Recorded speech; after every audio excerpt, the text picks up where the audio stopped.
Okay. Good. All right. So welcome, Dr. Michelle Maidenberg. I wanted everyone to meet you because I am so grateful for the work that we have done together. And for those who don't know, my husband passed away in November of 2020, and I knew right away that I needed to see a therapist.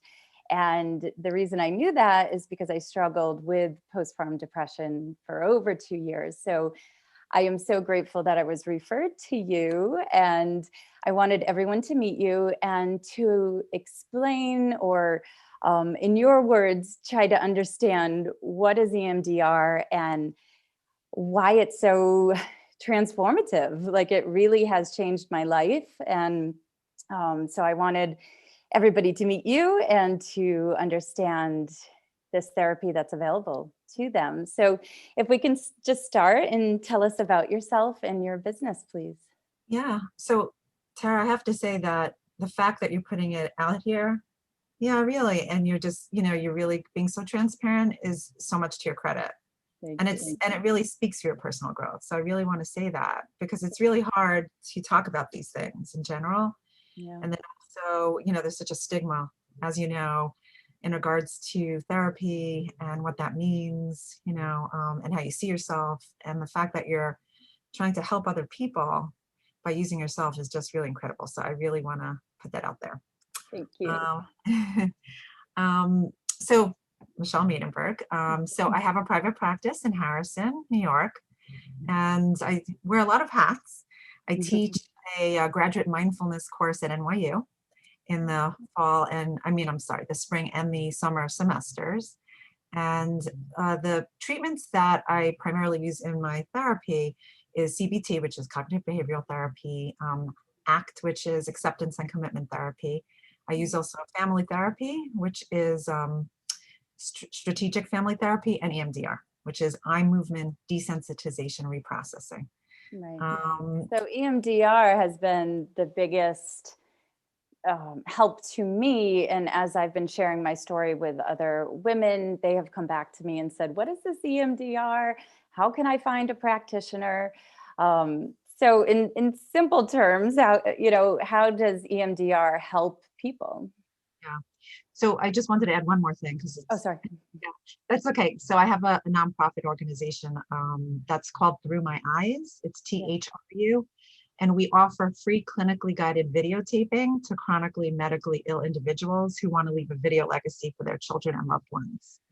And it's a national service. So I just wanted to really put that out there because it's an important service that I hope people know about. Can I say I love that, because the one thing we have been craving is videos from Steve, and we don't have any. So I love that. Oh, good. Yeah, it's been really therapeutic for people who have, videotaped. They come back to me years after, and they really appreciate it. So it's wonderful to be able to provide that service. Yeah. So EMDR, in a nutshell, because it's a little complex. So talk therapy, what people tell me, at least, and you've even shared this, that talk therapy is limited to some extent, right? Because when you're doing talk therapy, you're really dealing with your consciousness. In other words, what is in the realm of your consciousness? When you're doing these deeper, kind of therapies, you're working with your subconscious. So it integrates the conscious and the subconscious. You're getting a little bit deeper under the surface. And sometimes, because we have these, these synapses, we don't know where it's going to go. We don't know the deeper, darker place that it's going to filter into. And that happens. I have so many examples where I literally had no clue where it was going to take me. And it was so therapeutic for the person because they didn't even realize what was underneath it all. Yeah. So basically, we use bilateral stimulation. What is that? So you probably see that little machine behind me. So that is called a light bar. And we use our senses. What we do know, and this is according to science, and we're not sure why this happens, but when we experience any type of stuckness or trauma, it really literally gets stuck in between our prefrontal cortex and our amygdala. What are those? So our prefrontal cortex houses our intellectual mind, and that's our processing and our learning, problem solving. And then our amygdala is our feeling center. So when, for example, we're in a fear response, we're in the fight or flight response, or freeze for that matter, information literally gets stuck in between the right and left hemisphere, those two parts of the brain.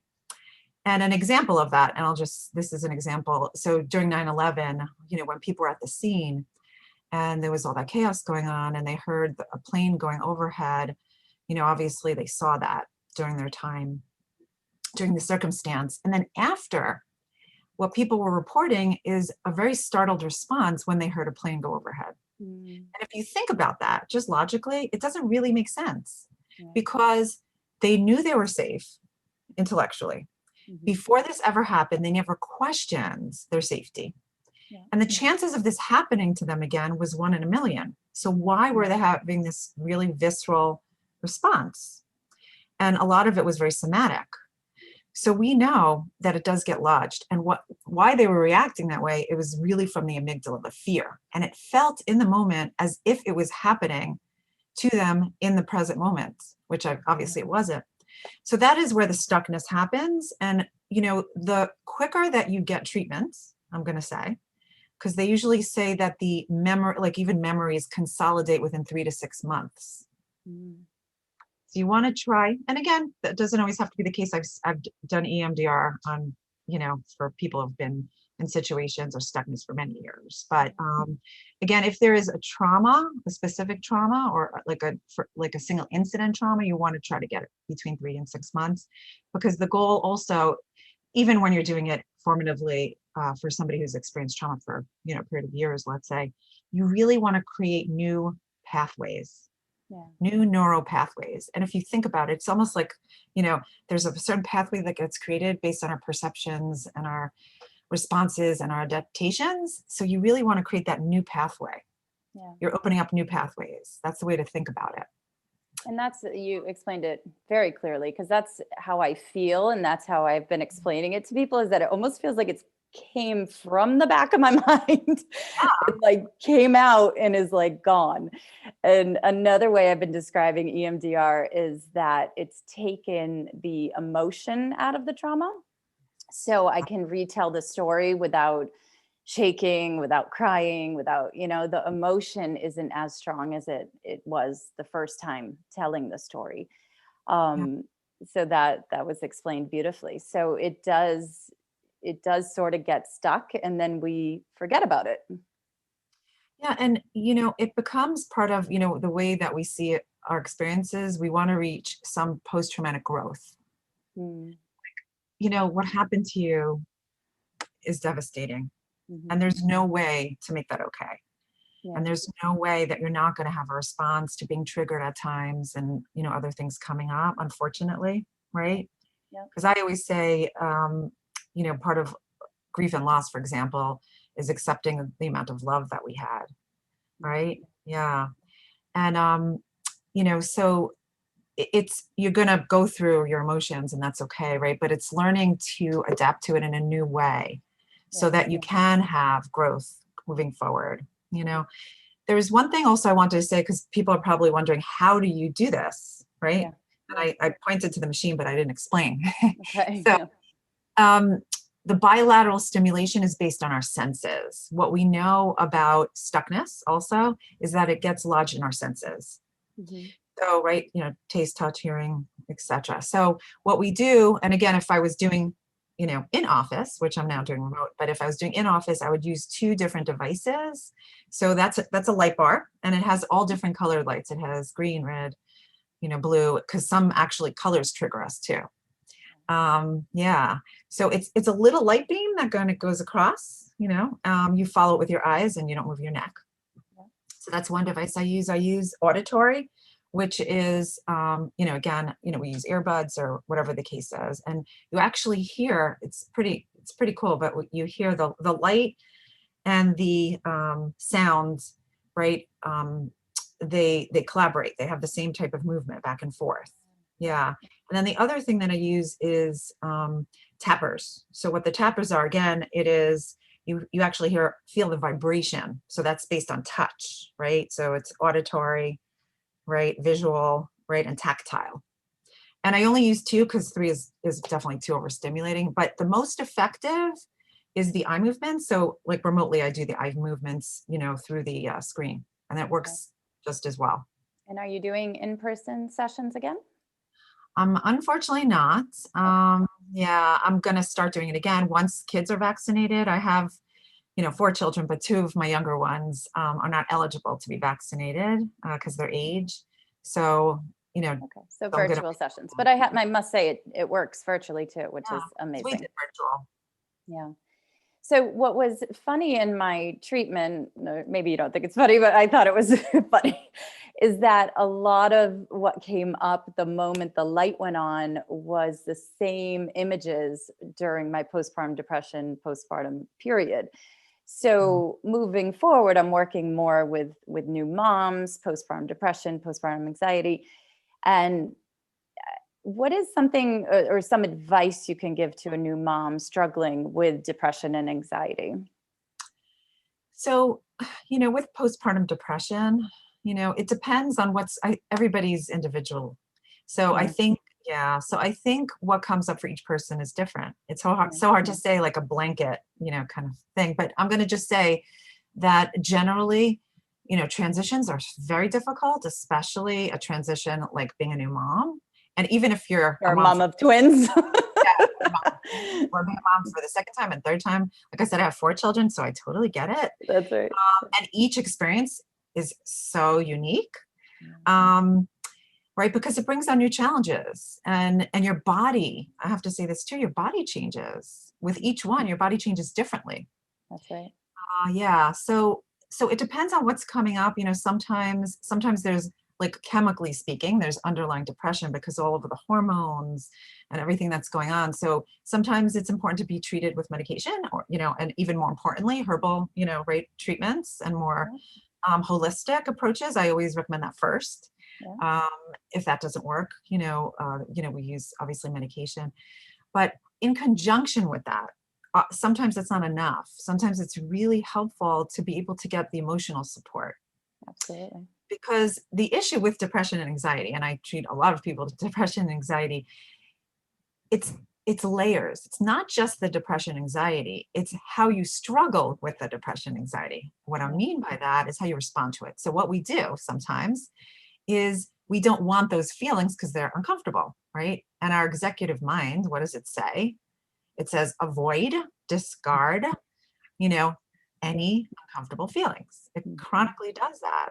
So what we'll try to do is we'll try to distract and avoid, and we'll try to use all these fancy, right, management tools to be able to really eliminate, right, this anxiety and depression. And of course it doesn't work, because if it's chemical or you're actually going through some transition that's really difficult, your mind, when you try to disregard it and when you try to pull away from it, it actually exacerbates it, intensifies it. And Mm, then you have the additional layer of beating yourself up because of it.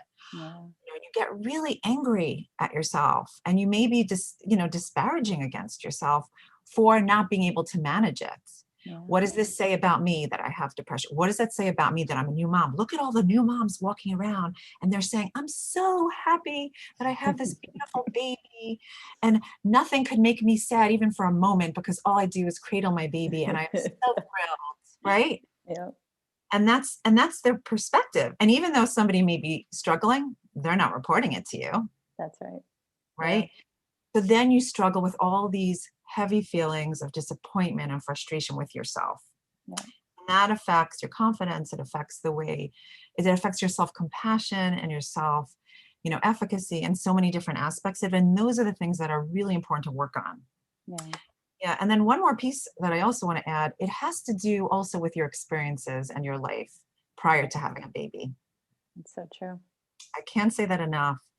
Our coping skills, okay? We develop coping skills from when we're little.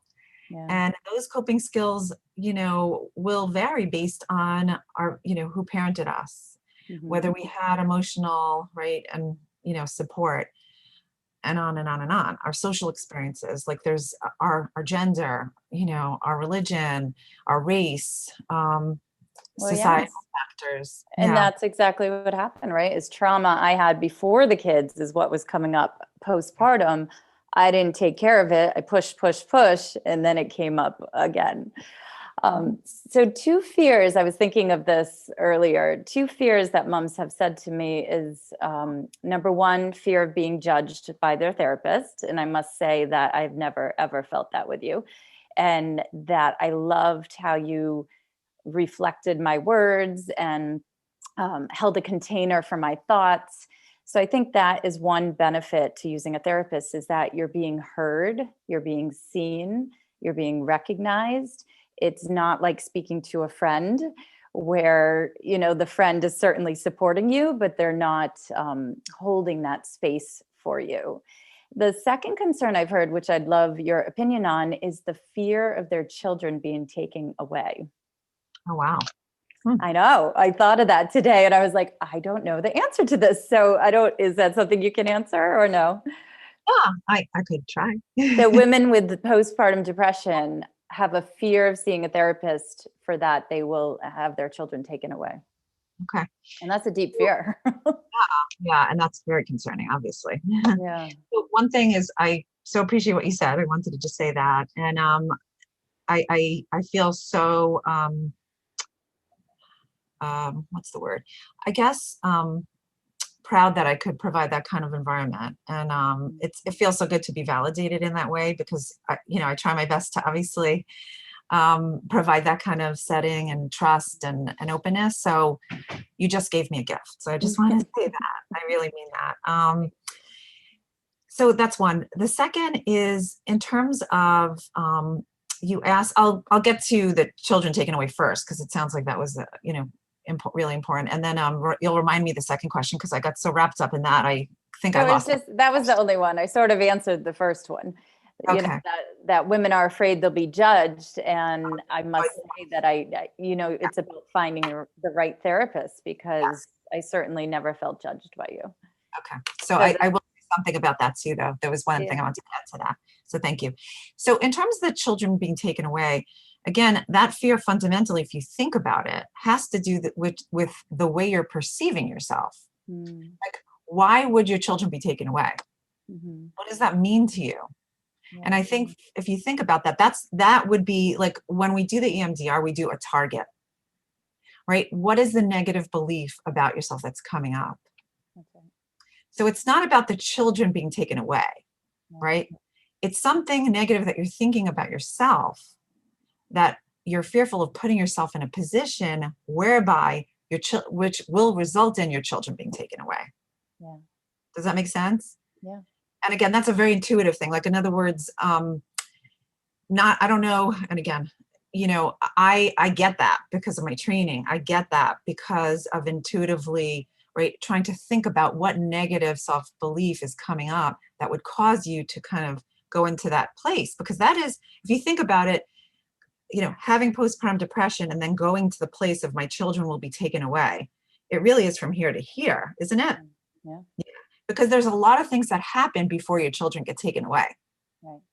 Yeah, right? This is an example where therapy is so individual and you need so much more than herbs, supplements, and like this is the deep work. And when you see a therapist that you enjoy and that you can have success with, you just your personal growth is just what's the word I'm looking for? Like, it's fast, right? It happens within an hour, like within your time, maybe 24 hours or so, rather than struggling for years.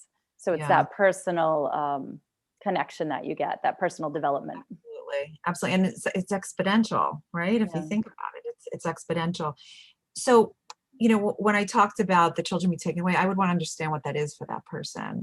What's going on for them that's making them feel so much self-doubt in that moment.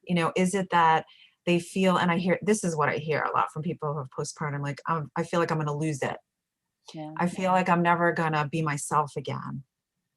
I'm scared, like deep fears that come up because, a lot of people have never had that level of depression before. That's right. right? So this is like new, it's scary, it's new territory. And if you think about it, that is really scary, Yeah.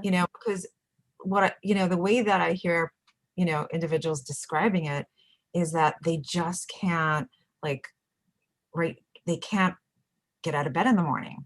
They can't be emotionally connected to their child, which Yeah. is so, again, we're taught, oh my God, you see this beautiful baby and you lock eyes with them and you're in love. But Yeah. then, right, when you're having depression, what happens with depression, unfortunately, is you get very insular. So it's almost Yeah. it's almost like a fetal position where you're literally just surviving, right? When you're in that position, you can't be giving to somebody else. You feel so disconnected that giving anything is difficult. So the concern, I'm not going to bond with my child, I'm not going to connect with my child, I'm detrimentally affecting my child, Yes. right? Which then turns into what's wrong with me and I'm a horrible person I and have I'm not a good parent. anxiety now because I'm asking women more about their anxiety, and there's a huge fear of passing it on to their children. Yes. But again, if I say, what's the negative belief about yourself? Yeah, What do I hear? I'm going to be like my own parents. that's right. Yeah, I tried so hard to be different and I'm fearful I'm going to be like them. yeah, Or if I'm like that, right, then how could I live with myself? There's so many things that come up, and that's very formative too, yeah. right? That's very formative. Well, thank you. This was super helpful. I could talk to you forever. Can But I just say one thing about the judgment? of course, yeah. Really quick. About the judgment is, yes, I have to say that it's so important to find the right therapist, and I Yeah, can't say that enough. yeah, And it's okay to go shopping, so to speak. yeah, yeah. To meet with more than one person. Again, if you feel comfortable with the person, right away, that's great. But I'm saying that if you don't feel that you could really be forthcoming and trust, that's not going to allow you to put yourself and commit to the process and have agency over the process. So that's number one. The second thing is the difference between friends and really being able to speak to a therapist is, again, friends are biased. They are, and the other thing that comes up with friends, and for every person, particularly women, I'm going to say, and I know for myself too, is the fear of judgment, Yes. right? And You're then not going to share everything because of that fear. Yeah. yeah, and you want a space where you could really authentically be yourself. Yeah. You could, just really express yourself and be authentic and really meet your own integrity. Yes. So whatever that takes, I would say to seek it out. Yes. Thank you. And I must say therapy has helped with that. So I thank you for that, Oh, great. because I wish I did it many, many years ago. Oh, So, and I have to say also, what I so appreciated what I appreciated about you, Tara, is you said that up front to me. You said, I'm very reluctant, right? I don't know if this is going to work. oh, Yeah, did I? I'm not sure. I'm not sure that this is going to be helpful for me. And I Uh, love when people come and they really put it out there and they express their concerns. I And didn't realize I said that. well, most people do actually. They're like, or they express fear. I don't know how this works, or I don't know how it's going to work, or is this going to really help me? Am I wasting my time? They express their fears. So I love when people are transparent. And you know what I tell them? I say to them, like, are you willing to invest in yourself?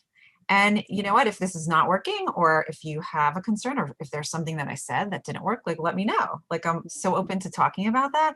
And also, I don't want you to buy into this. Right. I don't want you to. I want you to experience it and then say to me, wow, this was transformative. I don't want you to just think it was, or say it was just because I'm saying it. That's I want you right. to really experience it. Yeah. And I'm sure there's many walls put up when they first meet with you.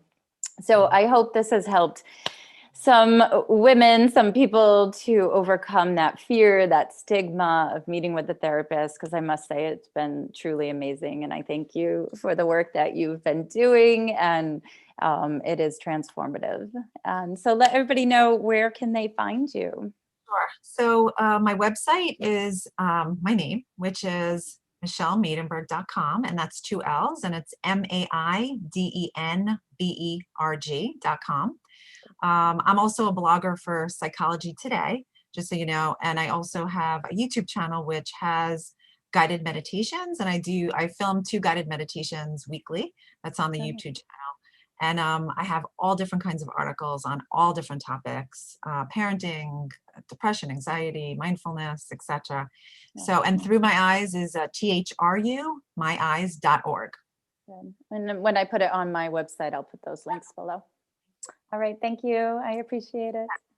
Have a great day. You too.